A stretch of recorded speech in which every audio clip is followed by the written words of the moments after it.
Corey Phelps. I'm a professor of strategy and organization at McGill University. I'm also the Associate Dean of Executive Education there. The book that I co-wrote with my two co-authors, Garrette and Olivier Sibony, is called Cracked It: How to Solve Big Problems and Sell Solutions Like Top Strategy Consultants. The inspiration for the book was really our MBA students when I was a colleague of Bernard and Olivier at HEC Paris. And MBA students were coming to us and asking to help them prepare for careers in strategy consulting. And their argument was that we do a great job in business schools, whether it's at HEC or other places in the world, of teaching frameworks, whether those frameworks are in finance or in strategy or in organizational behavior or operations. The challenge they had in strategy consulting, you're basically solving very complex problems. And what they were looking for was guidance on how to bring these frameworks to the entire problem-solving process. Well, I think the skill that we should be learning, that especially in business schools, that we don't teach, at least formally, is the entire process of problem solving. And it's not just me who thinks this. If I look at recent data, for example, Financial Times every 2 years surveys recruiters of MBA students. And they ask these recruiters, what are the skills that you're most looking for when you recruit MBA students? Last year's survey said in the top 5 was complex problem solving. If you look at another survey that was done by Bloomberg Businessweek, also of recruiters of MBA students, Bloomberg Businessweek asked recruiters, what are the biggest skills gap? In other words, what are the skills that you really need and what are the skills that you aren't finding from MBA students? Number 2 on the list was complex problem solving. So we know this skill is valued, it's needed by organizations. We also know that recruiters are telling us that we as educators aren't doing a good enough job in helping people develop this skill set. Because as I said earlier, what we're, I think, very good at in business schools is giving frameworks, giving theories, giving tools, but because of the organization of business schools, because we're siloed into these departments of strategy, finance, and so on, we don't see the bigger picture.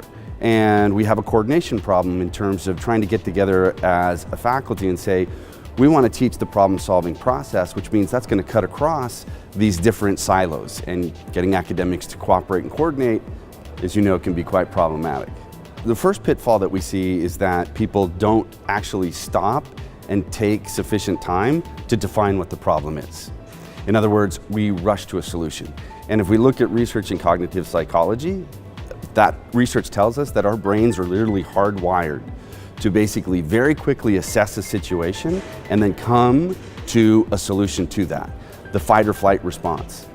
The challenge of that is if we don't spend sufficient time trying to define what the problem is, we can often come up with very ill-conceived, very bad solutions.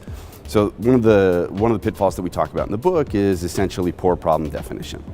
Second pitfall that we talk about in the book is sort of the result of not spending time on defining the problem well, rushing to a solution. We very quickly zero in on a solution and we don't consider alternatives. The third thing we do along that line is that rather than test that solution and subject it to feedback and subject it to diverse perspectives, we only look for information that confirms this. This is what is known as the confirmation bias.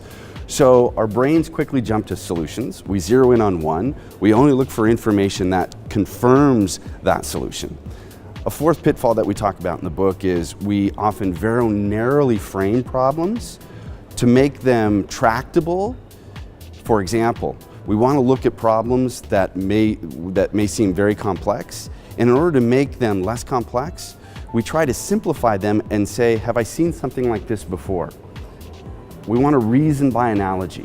The idea is if we've seen a problem before, we assume that the solution that worked there previously will work for this new problem.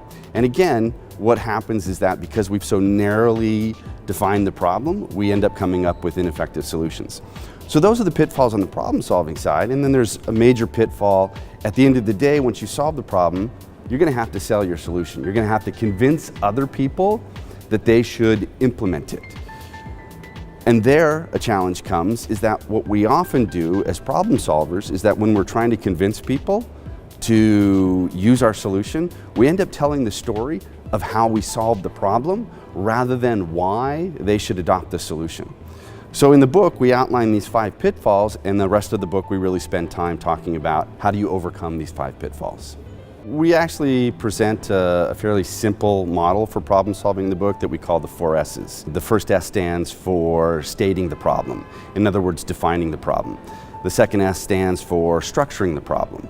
The third S stands for solving the problem. And finally, the fourth S is selling the solution. And then one of the challenges, do you really understand the perspective of each of those audience members? And are you going to be able to have a convincing sales pitch for each of them? For us, that's why you can't disconnect this problem-solving piece from the solution piece. So what you described with the CEO who didn't quite agree with what your solution was, he wasn't thinking that that was innovation. For us, that goes all the way back to the first S in the framework, stating the problem, understanding who are those key stakeholders, and understanding from their perspective, what is success going to look like from their perspective? What are the constraints that they are going to impose on that problem? To the extent that you understand the different stakeholders well, that actually helps you all the way through structuring, solving, but also selling the problem as well. So again, you can't get to the end, the selling part, without having a strong foundation at the beginning in terms of understanding what is the problem you're solving and who's involved in that.